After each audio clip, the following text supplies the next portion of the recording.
कैसे हैं आप सभी? मैं आशा करती हूँ आप सभी लोग स्वस्थ और प्रसन्न होंगे। आज हम हमारा पाठ निबंध लेखन यानी ऐसे राइटिंग को पढ़ेंगे और समझेंगे। आइए इसे शुरू करते हैं। यह है पाठ 18 निबंध लेखन ऐसे राइटिंग। निबंध लेखन एक कला है। निबंध के माध्यम से अपने मन के बातों को, मन के विचारों को एक प्रभावी और क्रमबद्ध तरीके से प्रस्तुत किया जाता है। हर व्यक्ति की चिंतन क्षमता अलग-अलग होती है, सोचने की क्षमता अलग-अलग है। इसीलिए एक ही विषय पर कई तरीके से निबंध लिखे जा सकते हैं। निबंध लेखन अनुच्छेद लेखन का एक बड़ा भाग होता है। अनुच्छेद में हम संक्षिप्त तरीके से लिखा जाता है और निबंध बड़े तरीके से।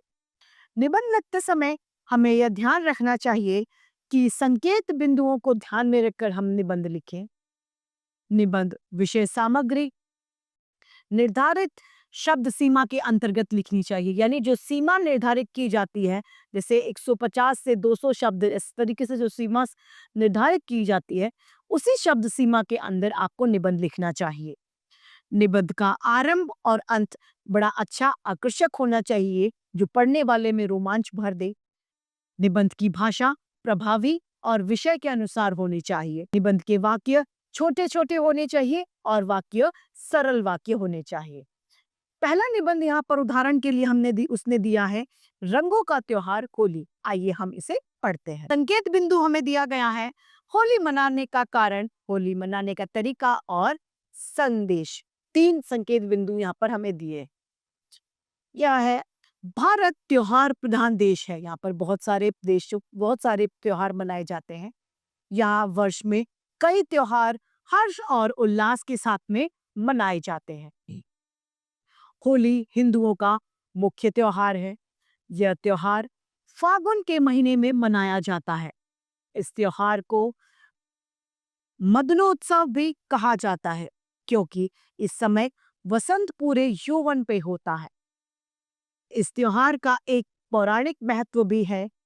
प्राचीन काल में हिरण्याकश्यप नामक एक शक्तिशाली राजा था।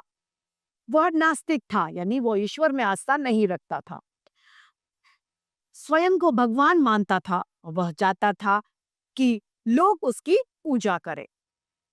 जो ईश्वर की पूजा करता था वह उनको मृत्युदंड देता था। उसके पुत्र प्रहलाद की ईश्वर में सच्ची श्रद्धा थी। हिरण्याकश्यप ने प्रहलाद से ईश्वर की पूजा करने के लिए मना किया, लेकिन प्रहलाद नहीं माने। हिरण्याकश्यप ने प्रहलाद को मरवाने के बहुत प्रयास किए, लेकिन वे असफल रहे। अंत में आखिर में वो क्रोधित हो गए और हिरण्याकश्यप ने अपनी बहन होलिका से प्रहलाद को अग्नि में अपने साथ लेकर बैठने को कहा, क्योंकि होलिका को अग्नि में न जलने का वरदान मिला हुआ था। ईश्वर की कृपा से प्रहलाद बच गए, लेकिन होलिका अग्नि में जल गई, दहन हो गई, भस्म हो गई। उस समय से ही होली का पर्व बड़े उल्लास से मनाया जाता है। लोग एक दूसरे को रंग लगाकर, बच्चे पिचकारी से खेलकर इस त्योहार को मनाते हैं। अब है वनों का महत्व। इसमें संकेत बिंदु है वन मनुष्य की अनमोल निधि है, अनमोल खजाना है। वृक्ष प्रकृति का अनुपम उपहार है। मानव और प्रकृति का पारस्परिक संबंध है, जो कि अनंत काल यानी लंबे समय से चला आ रहा है। मनुष्य अपने जीवन निर्वाह के लिए प्रकृति पर निर्भर करता है। अपने जीवन को चलाने के लिए प्रकृति से निर्भर है। मनुष्य हमेशा से ही अपनी जरूरतों के लिए वृक्ष पर निर्भर रहा है। शायद यही कारण है कि वेदों और पुराणों में वृक्षों को पूज्य माना गया, यानी पूजा के योग्य माना गया है।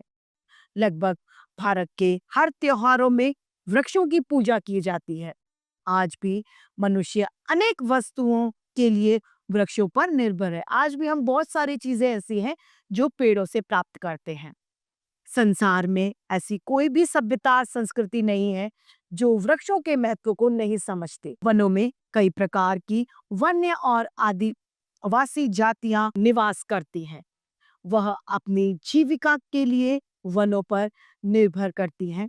वनों का संरक्षण करके हम आदिवासी सभ्यता और संस्कृति को जीवित रखते हैं। हमारे महान ग्रंथ वेद, उपनिषद और आरण्यक आदि वनों में ही रचे गए हैं।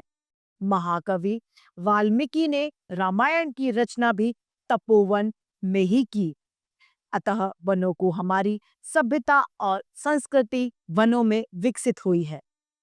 वृक्ष हमारे सच्चे मित्र हैं। वृक्ष हमारे द्वारा छोड़ी गई कार्बन डाइऑक्साइड को ग्रहण कर लेते हैं और हमें प्राणवायु ऑक्सीजन देते हैं। इसके अलावा नीम, बबूल, तुलसी, आंवला व शमी आदि वृक्षों के रूप में विशेष महत्व है। भोजन के रूप में हमें अनाज, फल, फूल तथा खाद्य सामग्री भी मिलती है। वन प्राकृतिक संपदा का भंडार है। लाख, गोंद, रबड़, प्लाईवुड, रेशम जैसे उद्योगों का आधार भी वृक्ष ही है, पेड़ ही है। वृक्षों से ही वनों का निर्माण होता है, यानी वृक्षों से ही पेड़ बनते हैं। वनों से पर्यावरण में संतुलन बना है। वन संरक्षण हम सबकी एक मुख्य आवश्यकता है, मुख्य जरूरत है। अतः प्रकृति को कायम रखने के लिए वृक्ष रोपने पर विशेष ध्यान देना चाहिए। वन बाढ़ को रोकने में महत्वपूर्ण भूमिका निभाते हैं। भीषण गर्मी में अपनी शीतल छाया देते हैं। वृक्ष पर्यावरण प्रदूषण को रोकने में भी हमारी सहायता करते हैं। तो इस तरीके से यहाँ पर 2 निबंध के उदाहरण हमें दिए गए थे, हमने उन्हें पढ़ा। मैं आशा करती हूँ आप सभी लोगों को निबंध संबंधित जानकारी प्राप्त हो गई होगी और ये पाठ भी समझ में आया होगा। आज के लिए इतना ही, फिर मिलते हैं। धन्यवाद।